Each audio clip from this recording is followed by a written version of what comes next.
প্রায় দীর্ঘ ১.৫ মাস পর ইতিমধ্যে নোয়াখালীবাসী জলাবদ্ধতার দুর্ভোগ থেকে মুক্তি পেলেও দুর্ভোগ আতঙ্কে থাকেন গ্রামীণ জনগোষ্ঠীর একটি বৃহৎ অংশ। কারণ এই জলাবদ্ধতা নিরসনে স্থায়ী কোনো সমাধানের উদ্যোগ প্রশাসনের পক্ষ থেকে দেখতে পাচ্ছেন না জেলাবাসী। তবুও প্রশাসন ও বিভিন্ন স্বেচ্ছাসেবী সংগঠন পানি নিষ্কাশনে দখল দূষণের বিরুদ্ধে কাজ করে যাচ্ছে। পরিবেশ সংরক্ষণ বিষয়ক সাহায্য সংস্থা আজকে আমাদের এলাকায় দীর্ঘ ২০-২৫ বছরের জঞ্জাল পরিষ্কার, খাল পরিষ্কারের জন্য উদ্যোগ নিয়েছে। আমি তাদেরকে আমার ইউনিয়ন এলাকাবাসীর পক্ষে ধন্যবাদ জানাই। আমরা মানবাধিকার পরিবেশ বিষয় সাহায্য সংস্থার পক্ষ থেকে আজকে আসলাম ৩ নং জিকতলী ইউনিয়ন। দেখতে পাচ্ছেন এখানে একটা বেল আছে, এই বেলের কারণে পানি যেতে পারতেছে না।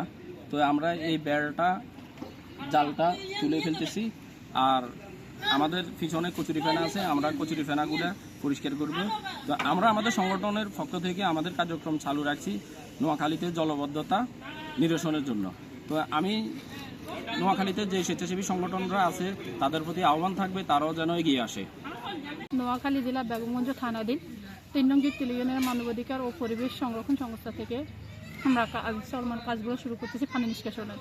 যেহেতু অনেক দিন যাবৎ জলাবদ্ধতা সৃষ্টি হয়ে আছে, তার জন্য আমরা কাজগুলো সংরক্ষণ করতেছি। এই কাজটা আমাদের চলমান থাকবে। নোয়াখালী মানবাধিকার ও পরিবেশ সংরক্ষণ বিষয়ক সংস্থার পক্ষ থেকে আজকে ৩ নং জিকতলী ইউনিয়নের বাংলা বাজার সংলগ্ন ব্রিজের নিচে এই খালের মধ্যে মাছ ধরার ফাঁদ বা বেল জাল বসানো হয়েছে।